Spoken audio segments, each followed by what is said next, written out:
Fair लागेको छ। माथि हामी यसरी चढेर जाँदैछौँ वायो स्टेट फेयर। यो केबल कार जस्तै हो, केबलै स्लो हो, मोसनमा रहेछ। स्लोमा छ। घुम्यो घुम्यो घुम्यो अनि गलियो पलाचो पुगेपछि अनि बस बाटामा आइपुग्नलाई यो खालको सुविधा रहेछ। $1 वे $5 इट्स वर्दी। हिँड्न गलिएको छ, मजै आउँदैछ। यस्तो रमाइलो देखिँदो रहेछ। सबै भएका खेलहरू सबै यहीँबाट हेर्न मिल्ने।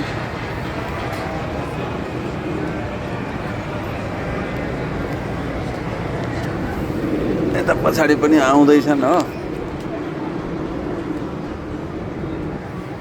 अनि कस्तो लाग्यो त? एकदमै रमाइलो लाग्यो। अब यो हाम्रो इन्डिया नेपालको ठाउँमा हो नि त, खासै यो केही पनि होइन। हजुर, अब यहाँका रमाइलै हो। यहाँ होइन, यहाँ काम गर्दा गर्दा गर्दा गलेका हुन्छन्, थाकिएका हुन्छ, जाने ठाउँ कहीँ हुँदैन। अनि यहाँनिर बाहिर भेला हुने हो यस्तो कार्यक्रमहरू समरमा मान्छेलाई यसो बाहिर निस्केर फ्रेस हुने पनि हो नि त यो। अनि एउटा अचम्मको कुरो चाहिँ हामीले भेडा खाना देख्यौँ। जुन भेडाको प्रजातिहरू चाहिँ हामीले नेपाल इन्डियामा देखेका थियौँ।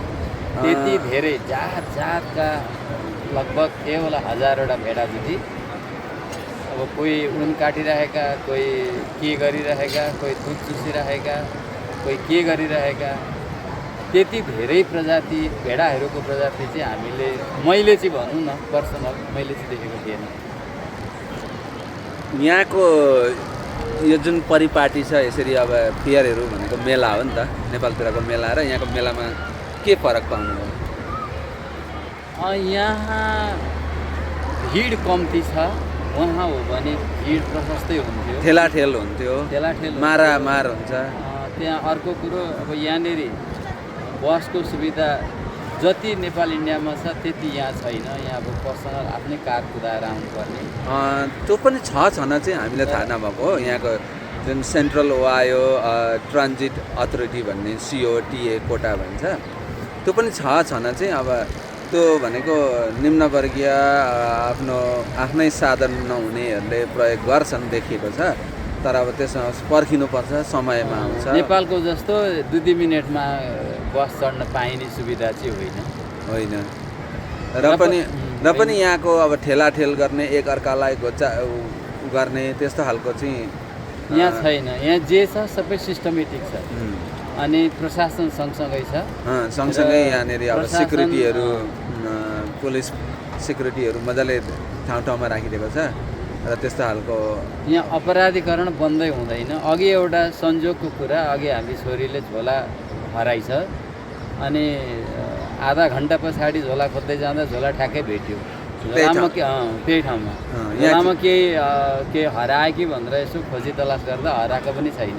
भनिसकेपछि यहाँनिर अब त्यो टिपिहालौँ, लगिहालौँ, केही गरिहालौँ भन्ने मान्छेको मनासा छैन। अर्को कुरो यहाँको स्कुलमै सिकाएको हुन्छ, नचिनेको मान्छेले बाटा छोडेको छ भने पनि ब्याग नखोल्नु भनेर सिकाएको छ यहाँको स्कुलमा। त्यो कुरो पनि हो। त्यो भएर पनि हो यहाँ अर्काको चिजहरू नेपालको जस्तै मानव एयरपोर्टमा भेट्यो भने त्यहाँ कसैले पनि लाँदैन अर्काको ब्याग भने। उहाँतिर हो भने त अब खोदलेको भन्ने पनि काटेर के सामान लगेको भन्ने पनि सुन्न पाइन्छ। देखेको त छैन। र कुल मिलाएर हेर्दाखेरि सिस्टममा चलेको मान्छेलाई। त्यही भएर त यो सिस्टम मन पराउने मान्छेहरू जो पनि आउन मन गर्छ यो ठाउँमा। भनौँ अब संयुक्त राज्य अमेरिका आउन चाहन्छन्। यस्ता यो ओहायो स्टेट युनिभर्सिटीले नि गराएको, स्टेटले नि गराएको त्यो प्रत्येक साल गराउँछ। यसरी नै अब यहाँको छुट्टीमा नानीहरूले लिएर आउने अनि त्यो नानीहरूको न्यु गरेर अभिभावकले पनि एक्सपोज हुने, बाहिरको कुराहरू देखिने यो पनि एउटा मौका हो क्या यो भन्ने लाग्छ। यो पनि एउटा शिक्षा नै हो नि। अब अहिले विद्यालय गएर मात्रै पाउने होइन नि त। यहाँ धेरै कुराहरू डिसिप्लिनका कुरादेखि लिएर हरेक कुरा सबै थोक सिक्न पाउँछ नि एकमुष्टमा। यो पनि एउटा शिक्षा नै हो, आनन्द पनि हो, शिक्षा पनि हो। यो कुल मिलाएर भन्ने हो भने जुन यो फेयरले यो यहाँको जनमानसलाई राम्रो सहयोग सचेतता चेतना बाँडेको छ। Thank you.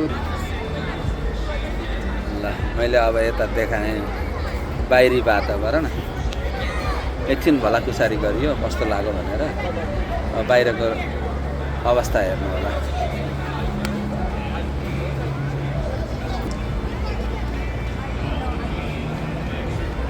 निकै फिट माथि छौँ, माथिबाट कुद्दैछ। आउने एउटा लाइन पनि जाने यतापट्टि आउनेको भिन्नै छ। आउने आइरहेको छ नि, यताबाट हामी गएको जाँदैछौँ। मजाले मिलाएको छ एकदम। निकै $5 ठिकै रहेछ जस्तो लाग्यो मलाई। सही हो। हामी निकै हिँडेका थियौँ नि। ल अहिलेलाई लामो भयो भिडियो। आउनु भएको छैन भने आउनुहोस्।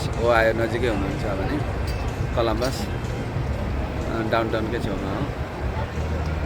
रमाइलो छ। नानीहरूका लागि यो नयाँ नै हुन्छ खासै भन्ने हो भने। कलम्बस हुने त प्रायः सबै आउनुहुन्छ, टिकटक, फेसबुक, इन्स्टाग्राममा देखेर। ल त धन्यवाद।